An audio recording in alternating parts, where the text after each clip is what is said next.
Hello class, let's look at our third video in the rules for differentiation. These will also involve power rule.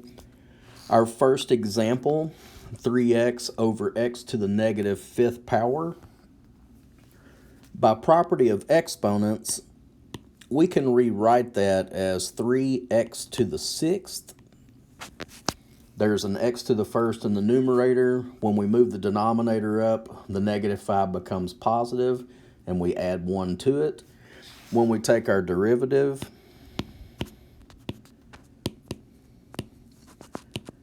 three times 6,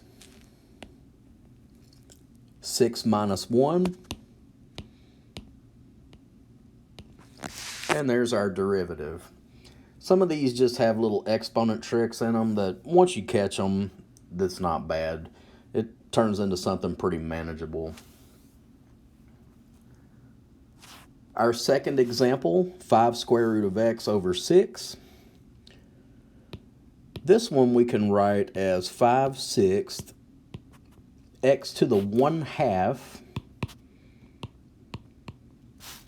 Radicals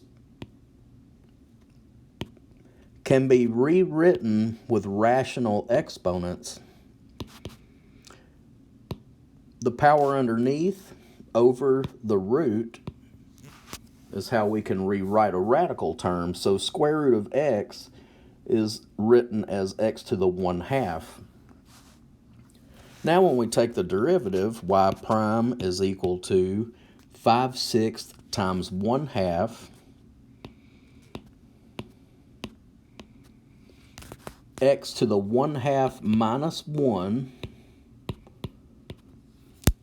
gives us negative half.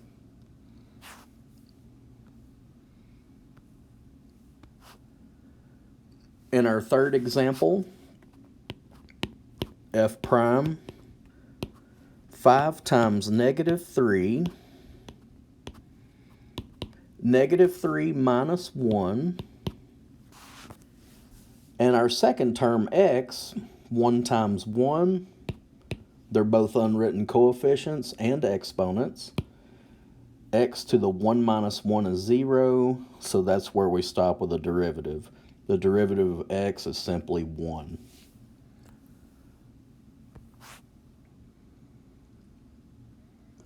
And our fourth example, this can be rewritten as 7/4 x to the negative 3/4.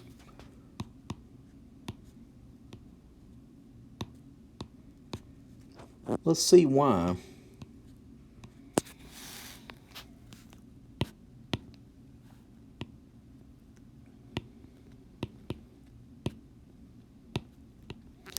Okay, so let's remember in the previous example a couple problems ago, we translated a radical term into a rational exponent.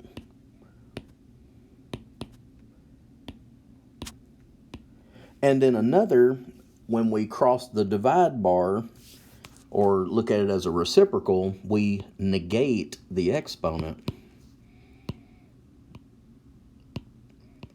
And that's why fourth root of x cubed is changed to x to the 3/4, but once it's moved to the numerator, it becomes x to the negative 3/4. Taking our derivative,